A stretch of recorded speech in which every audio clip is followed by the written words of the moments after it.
turarambiwe mana, turarambiwe, turarambiwe abana bawe, turarambiwe, turarambiwe mana we, turarambiwe.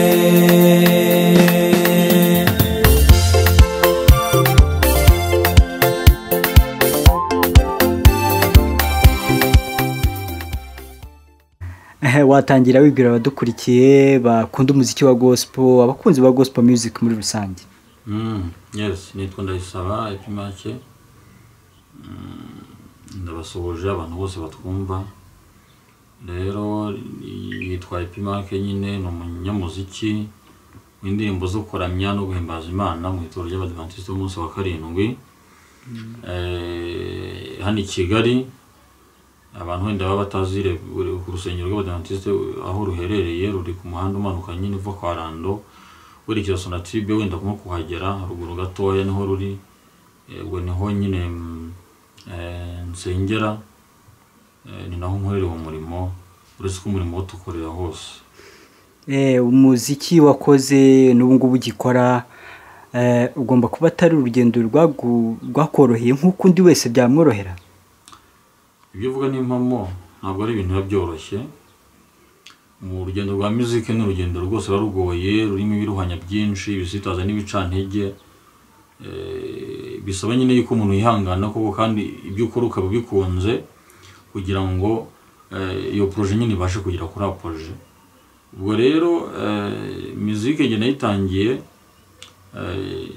kuva kera nyine, ariko kuba umuhanzi byaje niga muri Tronc Commun, nibwo natangiye guhanga indirimbo zanjye bwite, mbona nararimbaga iz'abandi nkajya ndirimba rero zo nahanze, ariko nanabifatanyije no kuririmba mu makorali. Ubwo ndangiye segonderi njya muri kaminuza, njya kwiga i Butare. Ngize kwiga i Butare rero nibwo numvise ko noneho ngomba kubishyiramo imbaraga, kuko urumva abanyeshuri hari amafaranga nyine baduhaga yo kwifashisha, ariko nyine numva yabaga ari na makeya, umuntu agomba kwifashisha mu bimutunga,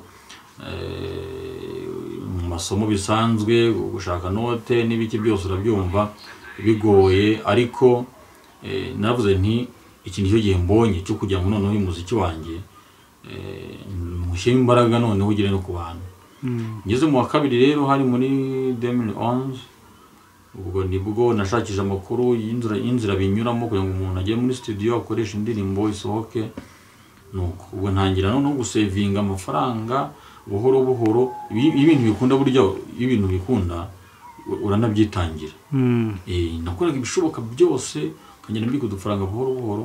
Mu gihe gitoya ndavuga nti nkore basi indirimbo ebyiri wenda birangirira aho, ariko nibura habeho ikintu kivuye muri yewe abantu bakibone, nibura kibe gihari. Ubwo byatangiye gutyo. Twanabanje gukorera muri studio nyine, yari ikintu umuntu wari ugitangira studio Butare ahantu yari mu Cyaraho. Ubwo niho nagiye ankora indirimbo ebyiri, ubwo ndazisohora ngenda nziha abantu, ngenda nzishyira ku maradiyo, abantu batangira kumenya Epimake gutyo, batangira kumva Epimake wari we, indirimbo abantu barazikunda zirasohoka. Ubwo birangiye hashize nk'umwaka, manuraho gato ya telefone gato gusa. Yego hashize nk'umwaka nibwo abantu batangiye kujya noneho banantera inkunga, kuko bari bamaze kubona yuko havamo ikintu kiryoshye, havamo ibintu byiza. Batangiye kuntera inkunga buhoro buhoro. Noneho album ya mbere ndayikora. Album ya mbere nyikoze irasohoka, ubwo nari ngeze mu wa gatatu. Mu wa gatatu nari nkurangije ahubwo ntangiye mu wa kane. Ubwo album ya mbere ndayikora irarangira, nayimurika, abantu barayikunda barayigura. Amafaranga avuyemo nayimuritse ahantu habiri, nayimuritse i Kigali, nyimurika no muri kaminuza. Amafaranga avuyemo rero niyo nakoresheje njya gufata amashusho kugira ngo baboneke amavideo ya za ndirimbo.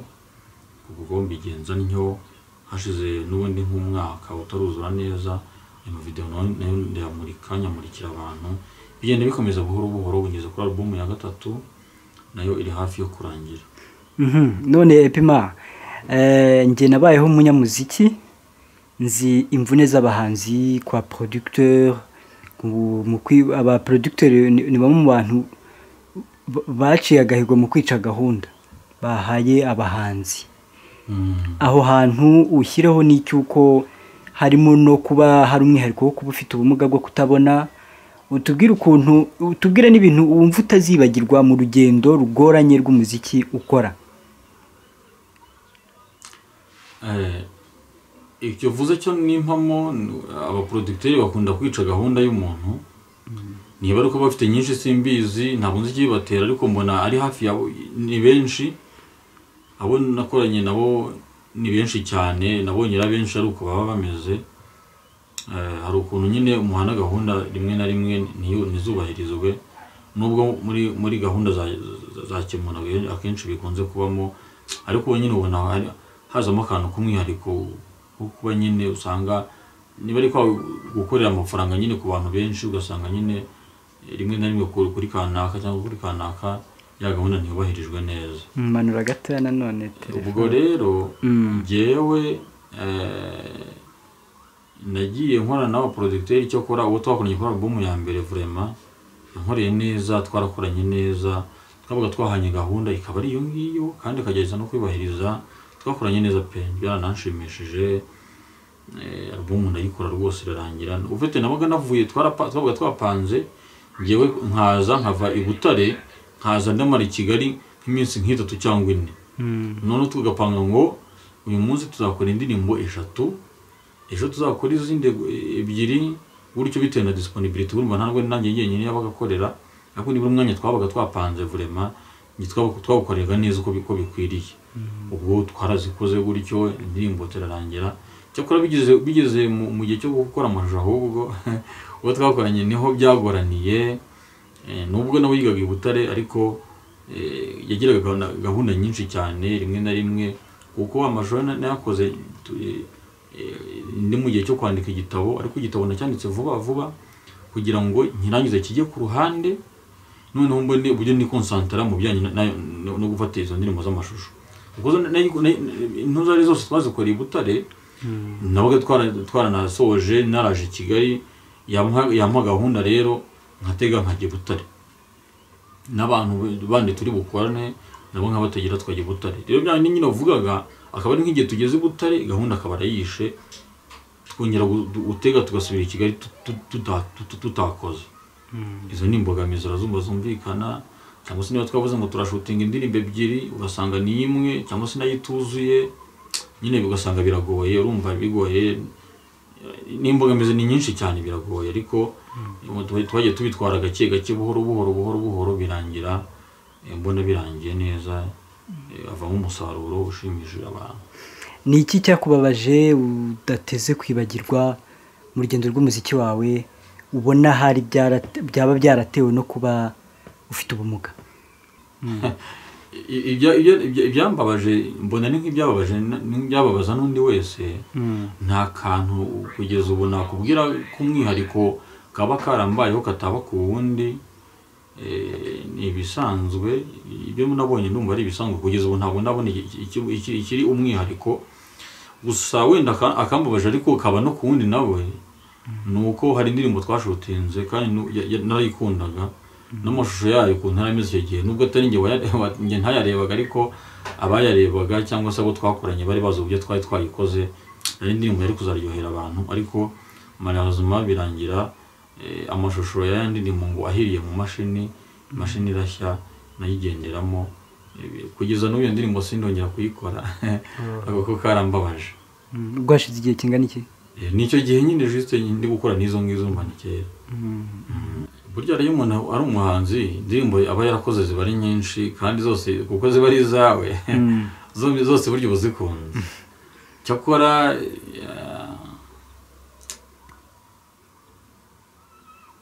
reka ndirimbe yitwa Sinjye Wahera, iri no kuri iyi album ndi gukora ubu ngubu, kandi wenda bamwe na bamwe bagiye banayumva ko nyina nyirimbo mu bitaramo, yitwa Sinjye Wahera. Refrain yayo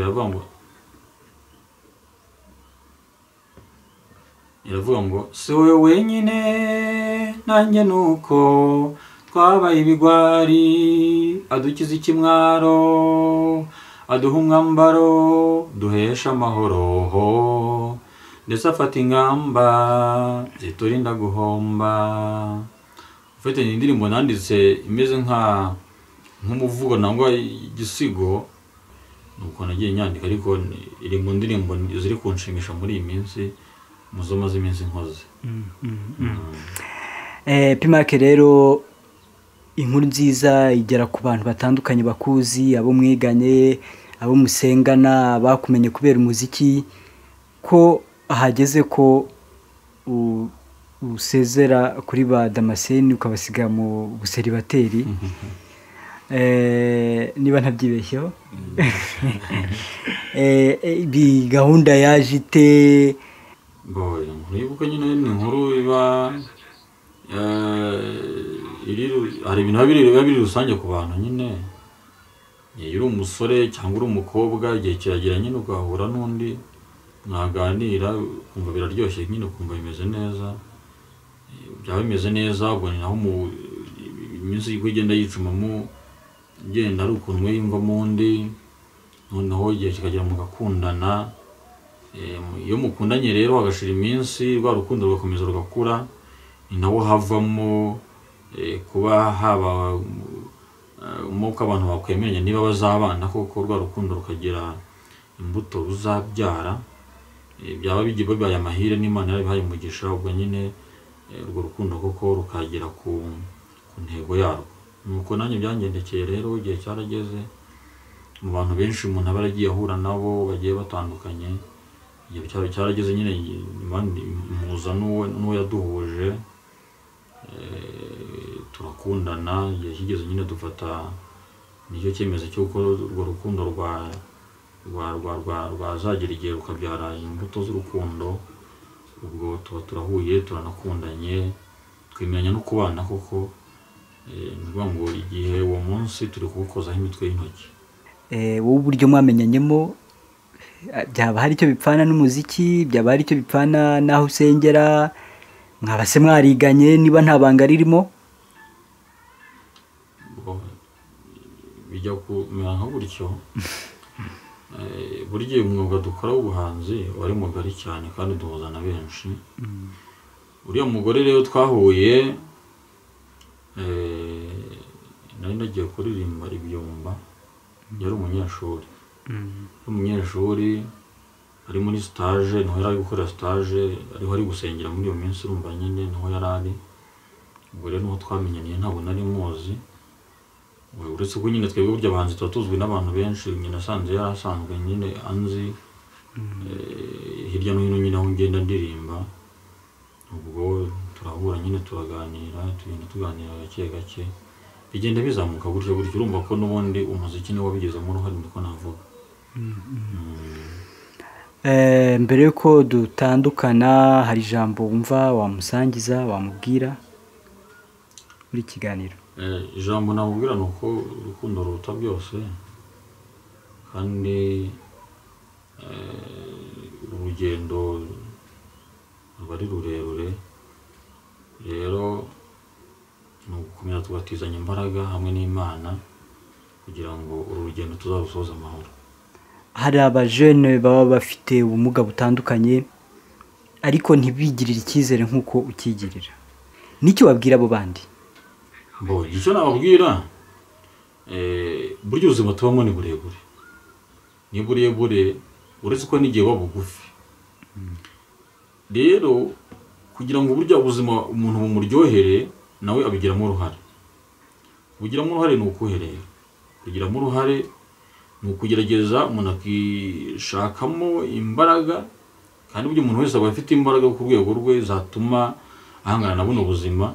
Ariko nyine ngende kubivuga mu buryo bwo mu mutima, mu buryo ntabwo ari imbaraga ziri fizike ndi kuvuga, kugerageza kwiremamo icyizere, ariko kandi guhangana n'iyi minsi mu buryo bwatuma nyine, kuko iyi sitomo yo ibamo ibicantege byinshi, ingorane nyinshi.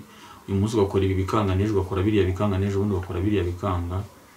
Ibisitaza biba ari byinshi, ariko ngiye nk'umuntu none uririmba indirimbo zo kuramya no guhimbaza Imana, nuko nzi ko nkatwe babizera cyangwa babemeramana hari ikidukomeza, twizera ko Imana twizera ari inyembaraga ndetse n'inyabushobozi bwinshi, kandi izo mbaraga zayo nizo zitubeshejeho, nazo zituma ibyo dukoze bikunda.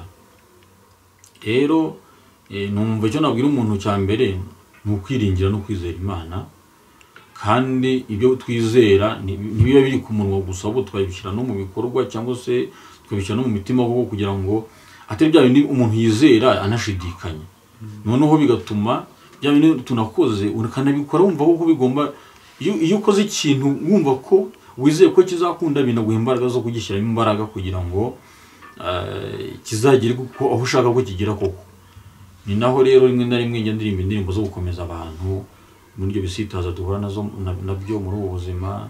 Hari indirimbo zikomeza abantu, zibagaruramo icyizere, numva ndetse n'ibintu nkunda kuri iyi ndirimbo umuntu ku buryo nayumva koko arumva ari ikintu musigiye mu mutima kimukomeza muri ubu buzima koko. Nkanjye urumva kuba mfite ubumuga bwo kutabona kandi ntarabuvukanye, abantu baba bambaza ibibazo byinshi, ariko nza kuba nanjye ndi umuntu ugendera kuri icyo ngicyo byakabaye byarambereye urucantege, simbe ndi epimake ndiwe ubu ngubu. Ariko nagendeye nisunze ibyo byose maze kurondora, umuziki ukambera soutien, byatumye nshyiramo imbaraga, umuziki ukambera igisubizo kuri jyewe ndetse no ku bandi. Muri rusange mu muziki muri rusange wa gospel tubariyemo abadventiste n'abatari bo, hari icyo ubona abantu baha agaciro, ubona badaha agaciro? Umuziki yego wa gospel, umuziki icyo badaha agaciro nyine ni umuziki muri rusange. Umuziki wa gospel muri rusange abantu barawukunda, kuwukunda tout simplement, akumva wamuririmbira bikamuryohera, akumva wamuha indirimbo bikamunezeza.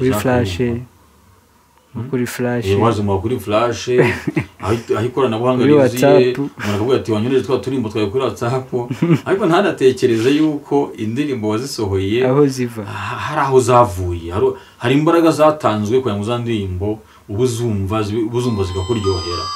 Urumva, ubwo rero numva abantu icyo bakwiye kuza kumva nukumva izo mbaraga n'uwo mwanya uba waratanzwe kugira ngo izo ndirimbo buzumva zikuryohere, kuko indirimbo zisanzwe zo mbona abantu bazikunda bakazana agaciro cyane cyane ko niyo dukoze ibitaramo ntabwo ari ibitaramo tuvuga ngo turakora tuninjiza amafaranga, uretse nko kuba uri kumurika ya album gusa abantu bakaza gutera inkunga, ariko nabwo abantu nyine ubona ntabwo babiha imbaraga nyine ngo biba ari ibintu wakora kuko bibe byanagutunga biguhe uburyo bw'imibereho nk'ukora imiziki yindi isanzwe. Abantu bakunda gospel nibakomeze bayiryoherwe, ariko nabo kugira ngo ikomeze iryohere twese muri rusange abayikunda, uruhare rwa buri wese rurakenewe, yaba rw'ibitekerezo, yaba rw'ibikorwa bigaragara bijyanye n'amafaranga, gutera inkunga abakora iyo gospel kugira ngo ikwire hose. Ubundi abadivantiste dukunda no kuvuga ngo uruhare rwa buri wese rurakenewe kugira ngo iyi si tuzayisige uko tutayisige mbese ari nziza kuruta uko twayisanze. Ubwo rero ni uruhare rwa buri wese kugira ngo dufatikanyirize hamwe koko ibyo tuzabasha kubigeraho, ariko kandi abantu bumva imiziki bayikunde, ibaryohere, bareme mu mutima, ufite amaganya ayumve anezerwe, nayo ntimusige uko yamusanze. Hanyuma n'abandi bantu muri rusange bakunda noneho by'umwihariko ibihangano byanjye nabo bakomeza babikunde bibaryohere, ndetse no muri uwo munsi nakubwiraga turi gukozaho imitwe y'intoki, nzanezezwa no kuzabana nabo kuri uwo munsi, bazaze twifatanyirize hamwe dushime Imana, ndetse batube hafi rwose mbone ko mfite abantu bari hafi yanjye.